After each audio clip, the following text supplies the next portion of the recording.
बारिश में बस यात्रा।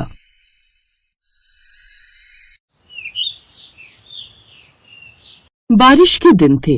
रोजाना ही तेज बारिश की वजह से शीतल बहुत परेशान थी। अभी अभी छत पर कपड़े डालकर आई थी और बारिश की वजह से सारे कपड़े गीले हो गए। परेशान हो गई हूँ मैं तो इस रोज रोज की बारिश से। बहू, अब मानसून है तो बारिश तो आएगी ही। तुम्हारी पूजा पाठ खत्म हो गई हो तो थोड़ी हेल्प कर दो। संडे के दिन भी तुम कोई काम में मदद नहीं करते हो। बहू, कोई पूजा कर रहा होता है तो उसे बीच में नहीं टोकते हैं। मैं तो तुम्हें भी कहती हूँ कि थोड़ा बहुत पूजा पाठ कर लिया करो, मन को शांति मिलती है और दिमाग भी ठंडा रहता है। सारा दिन चाय की तरह तुम्हारा दिमाग उबलता रहता है। तुम्हें पता है गुस्सा करना शरीर के लिए हानिकारक होता है। सास हूँ, बड़ी हूँ तो समझा रही हूँ। जितनी देर आप मुझे पूजा पाठ करने के लिए कहोगे ना, उतनी देर में तो मैं 10 काम कर लूंगी घर के। और वैसे भी मुझे पूजा पाठ करना बिल्कुल भी पसंद नहीं है माँ जी। ये बात मैंने शादी के समय बोल दी थी कि मुझे शादी के बाद कोई पूजा पाठ करने के लिए ना कहे। मैं भगवान पर बिल्कुल भी विश्वास नहीं करती हूँ। मुझे 1% भी भगवान पर विश्वास नहीं है। पर बहू, कोई वजह तो होगी जिस वजह से तुम भगवान पर विश्वास नहीं करती हो। अरे पूजा पाठ करके क्या मिल जाता है? मेरे पापा ने इतनी पूजा पाठ की, इतने मंदिर गए, पर क्या हुआ? दोनों किडनी खराब हो गई और कम उम्र में मेरे पापा चले गए। मैं तब 12वीं में थी। अपने पापा को मैंने बहुत पूजा पाठ करते देखा, पर क्या भगवान जी मेरे पापा को बचा नहीं सकते थे? क्यों उन्होंने उन्हें अपने पास बुला लिया? बस मैंने तभी सोच लिया था कि मैं कभी भी भगवान की पूजा नहीं करूंगी। तभी पड़ोस में रहने वाले मिश्रा जी आ जाते हैं। साथ में उनकी पत्नी भी थी। अरे मिश्रा जी, मिश्राइन जी, आइए आइए। और आज आप दोनों साथ में? हाँ बहन जी, हम आपके पास बड़े ही पुण्य काम के लिए आए हैं। तभी सतीश भी पूजा करके आ जाता है और नमस्ते अंकल जी। आंटी जी नमस्ते। किस पुण्य की बात हो रही है अंकल जी? वो ऐसा है सतीश बेटा, मोहल्ले की बस यात्रा पर जा रही है तो हमने सोचा कि जब सारे परिवार जा रहे हैं तो तुम्हारा परिवार क्यों रहे। तुम सब भी इतने पूजा पाठी हो तो तुम्हें भी यात्रा पर चलना चाहिए। वाह, ये तो बहुत अच्छी बात है। बेटा तैयारी कर लो, सब साथ में यात्रा कराएंगे। फिर ऐसे मौके बार बार नहीं आते। हाँ जरूर चलेंगे, साथ सब मिलकर यात्रा करेंगे। बहुत अच्छा हुआ जो आप सबने बस यात्रा का प्रोग्राम बना लिया। वैसे तो यात्रा पर जाना होता नहीं है, इसी बहाने यात्रा पर हो आएंगे। वैसे हम लोग जा कहाँ रहे हैं? सरला जी, काशी जाने का प्रोग्राम बन रहा है। काशी नगरी, मुक्ति धाम, शिव की नगरी, अद्भुत अद्भुत। फिर तो मैं जरूर चलूंगी। दुनिया से जाने से पहले एक बार काशी नगरी के दर्शन कराऊं। बस मेरी तो यही इच्छा रही थी। अब आप सब लोग चलोगे तो मेरी इच्छा पूरी हो जाएगी। हाँ चलते हैं काशी नगरी की यात्रा पर। बस परसों सुबह 5 बजे आ जाएगी।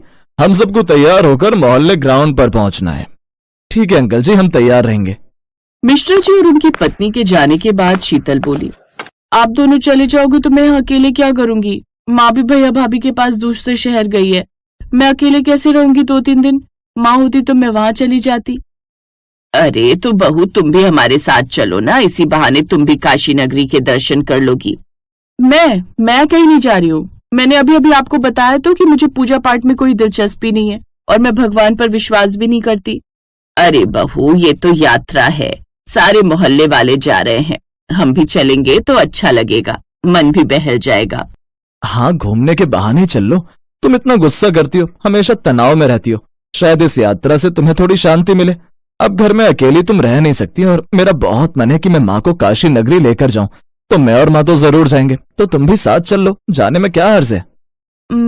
ठीक है, अगर आप दोनों ने जाने का प्लान बना ही लिया है तो मैं चल लूंगी। अकेले घर में नहीं रुक सकती मैं।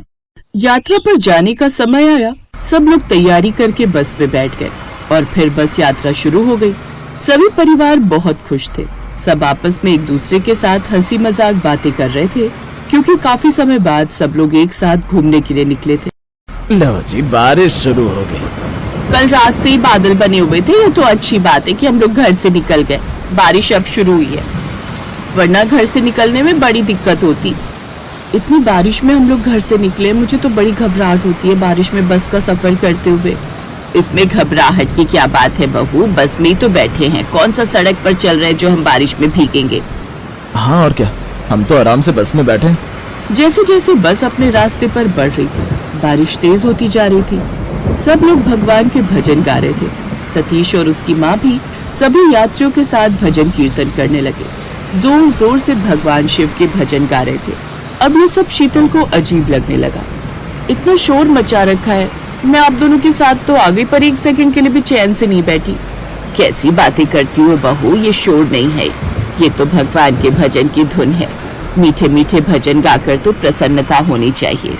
तुम परेशान हो रही हो बहू, इतना ज्यादा भी नास्तिक होना ठीक नहीं। मुझे तो कोई फर्क नहीं पड़ता कि मैं नास्तिक हूँ, सबकी अपनी अपनी सोच होती है।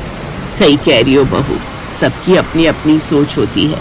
अब तुम नहीं मानती तो तुम्हें ये सब भजन कीर्तन शोर लग रहा है, और हम भगवान को मानते हैं, और हमें तो ये सब भजन कीर्तन मिश्री के समान लग रहे हैं, जिसकी मिठास हमारे पूरे रोम रोम में घुल जाती है। बारिश और भी मूसलाधार हो गई। बस धीरे धीरे आगे बढ़ रही थी। अचानक बस में एक जोरदार झटका लगा और वो रुक गई। क्या हुआ भाई, बस क्यों रुक गई? लगता है टायर पंक्चर हो गया है। पर बारिश इतनी तेज है कि टायर बदलना मुश्किल हो जाएगा, और मुझे नहीं लगता कि ये बारिश अभी रुकेगी। अब तो हमें बारिश रुकने का इंतजार करना होगा। ड्राइवर की बात सुनकर सबकी चिंता और बढ़ गई। कुछ लोग अपनी सीट से उठकर खिड़की से बाहर झांकने लगे। तेज हवा और मूसलाधार बारिश के कारण कुछ भी दिखाई नहीं दे रहा था। मैंने कहा था ना, इतनी तेज बारिश में निकलना ठीक नहीं है। अब देखो, बस भी बीच रास्ते में खराब हो गई। अब क्या होगा? शांत हो जाओ शीतल। हाँ बहू, भगवान पर भरोसा रखो, सब ठीक हो जाएगा। आप हर बात में भगवान को क्यों ले आती हैं? जब कुछ होता है तो सब भगवान को याद करते हैं, पर देखो ना, आपके भगवान में क्या कोई शक्ति है जो ये बारिश को रोक दे? ड्राइवर टायर चेंज कर दे, नहीं वो इस समय हमारी मदद नहीं करेंगे। तभी एक बड़ा पेड़ बस से थोड़ी दूरी पर अचानक से गिर जाता है। सब लोग घबरा जाते हैं। अगर जरा सा भी ये पेड़ हमारी बस पर गिरता तो आज बहुत बड़ी दुर्घटना हो जाती। भगवान ने बचा लिया। शीतल ड्राइवर की बातों को सुनती है, वो भी भगवान का ही नाम ले रहा था। अचानक बस में एक सन्नाटा छा जाता है। तभी शीतल को एक चमकदार रोशनी में अपने पापा दिखाई देते हैं। शीतल बेटी, तुम जानती हो ये पेड़ बस से थोड़ी दूरी पर क्यों गिरा? क्योंकि भगवान अपने भक्तों से बहुत प्रेम करते हैं। अगर तुम्हारी बस खराब ना होती तो यहाँ से यात्रियों से गुजरने वाली किसी भी बस पर यह पेड़ गिर सकता था। वो बस तुम्हारी भी हो सकती थी, किंतु प्रभु अपने भक्तों के सारे संकट हर लेते हैं। मैं अपने परिवार की खुशी के लिए पूजा करता था, भगवान ने मुझे वही फल दिया। मेरे जाने के बाद उन्होंने मेरे परिवार को टूटने नहीं दिया, संभाले रखा। बेटी जो जन्मा है उसकी मृत्यु निश्चित है, और यही अटल सत्य है। मेरा समय आ गया था बेटी, इसीलिए मुझे जाना पड़ा था। विधि का यही विधान है जिसे हम बदल नहीं सकते। सबका जाने का समय होता है, जैसा मेरा समय तब था। और फिर शीतल के पिता की आत्मा गायब हो गई। अचानक बारिश रुक गई। बस में से कुछ लोग उतरे। उन्होंने पेड़ को एक किनारे किया और बस फिर से अपनी यात्रा पर निकल पड़ी। इस बार शीतल भी भगवान की भक्ति में डूब गई और उसका नास्तिक मन आस्तिक हो गया। शीतल ने अपनी सास और पति सतीश को सारी बात बताई तो वो भी हैरान रह गए, और उन्होंने भगवान का धन्यवाद किया कि आज उनकी कृपा से उनकी जान भी बच गई, और शीतल के मन में भगवान के लिए आस्था भी जाग गई। शीतल ने सबके साथ मिलकर पूरी श्रद्धा के साथ काशी नगरी में दर्शन किए और आस्था और विश्वास के साथ वापस लौटी।